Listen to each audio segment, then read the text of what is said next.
Sementara itu pemirsa, Kepala Dinas Pemuda Olahraga, Pariwisata dan Ekonomi Kreatif Yusdi Lamatenggo menyatakan pariwisata di suatu daerah akan maju dan dikunjungi banyak wisatawan, maka pemerintah daerah harus komitmen.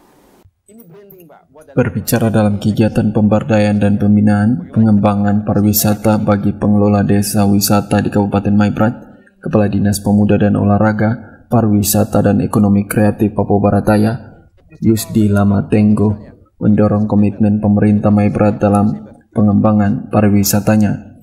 Menurutnya potensi pariwisata di Kabupaten Maibrat sangat menarik, seperti potensi wisata Danau Ayamaru, keunikan tarian tradisional Maibrat, juga keunikan ikan rainbow, serta beberapa spot wisata lainnya. Oleh karenanya ia mendorong pemerintah Maibrat menyiapkan sarana aksesibilitas seperti jaringan jalan dan bandara udara, juga jaringan telekomunikasi. Selain itu, amenitas atau akomodasi seperti penginapan, restoran, dan atraksi wisata seperti festival untuk mempromosikan potensi wisata.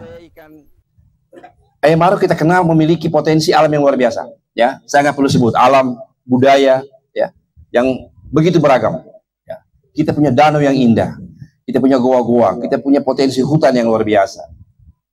Budaya Maibrat sangat unik dan sakral. Ini modal kuat pengembangan pariwisata. Tapi saya memberi strategi kecil saja buat Bapak Ibu teman-teman semua. Untuk mengembangkan Maibrat menjadi destinasi wisata, nomor satu adalah perbaiki dulu akses. Akses tadi jalan, saya pikir sudah mantap, tinggal dipermulus lagi. Sudah bagus semua, dari Sorong sini sudah luar biasa. Kita bisa tidur enak, walaupun tidur jaga-jaga karena mobil kencang. Takut tidur begini, kita mimpi di pinggir got ini. Saking kencangnya begitu, saking mulusnya jalan. Yang pertama. Yang kedua, Pak Wakil, bandara, kita punya bandara Kambuaya. Ada bandara di Ayawasi. Ini salah satu modal, Pak. Akses turis datang ke Maibrat. Bisa lewat darat, bisa lewat pesawat. Dari sisi akses, saya pikir darat dan udara sangat peluang ke depan. Satu lagi, akses dari sisi telekomunikasi.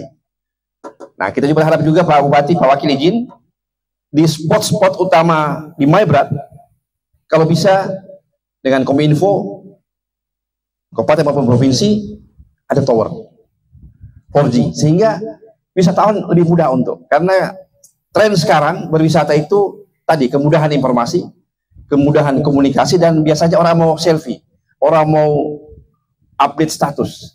Saya lagi di Danau Ayamaru, wah kirim tak Instagram, TikTok, wah itu membantu sekali promosi pariwisata. Nah itu Pak yang pertama, aksesibilitas. Yang kedua yang harus diperbaiki di sini adalah untuk menjadi destinasi wisata, amenitas. Amenitas itu Pak Wakil izin yang pertama yang paling gampang akomodasi. Karena turis ke sini kan pasti butuh akomodasi. Akomodasi penting karena kalau nggak ada akomodasi orang nggak bisa tidur di mana-mana dulu. Nah, akomodasi ini bisa milik masyarakat, milik investor, atau karena masih baru bisa pemerintah daerah memulai. Yang ketiga yang harus kita buat di sini adalah atraksi. Nah ini atraksi penting Pak. Atraksi ini kita udah punya alam luar biasa. Ayamaru, Danau Framu, Danau Uter, ada gua, ada macam-macam di sini.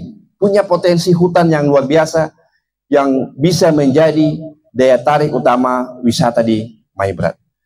Jangan lupa di sini juga punya potensi budaya yang luar biasa, tari-tarian yang sakral, berbagai macam upacara-upacara adat. Ini menjadi kekayaan budaya masyarakat yang ada di tempat kita gitu. Nah, Rainbow Ayamaru. Menanggapi hal itu, Wakil Bupati Maibrat, Fernando Salosa menyatakan pemerintah Maibrat akan konsentrasi untuk pengembangan pariwisata. Karena itu ia minta Kadis Pariwisata Provinsi juga ikut mendampingi pemerintah Maibrat.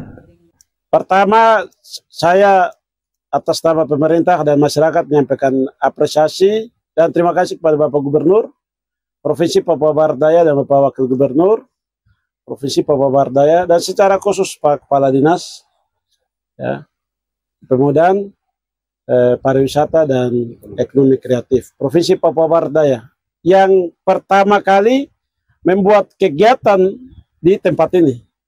Ini pertama, kurang lebih dalam kepemimpinan saya di Bupati 6 bulan 21 hari.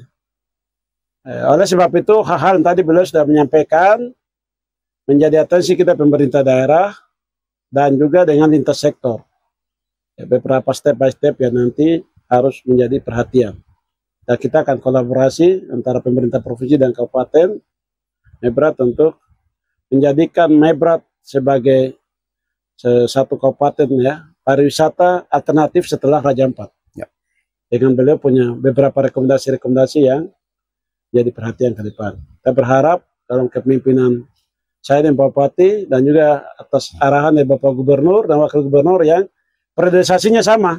Ya. Kita berharap ada sebuah legasi dalam kepemimpinan kami 5 tahun ke depan. Amin.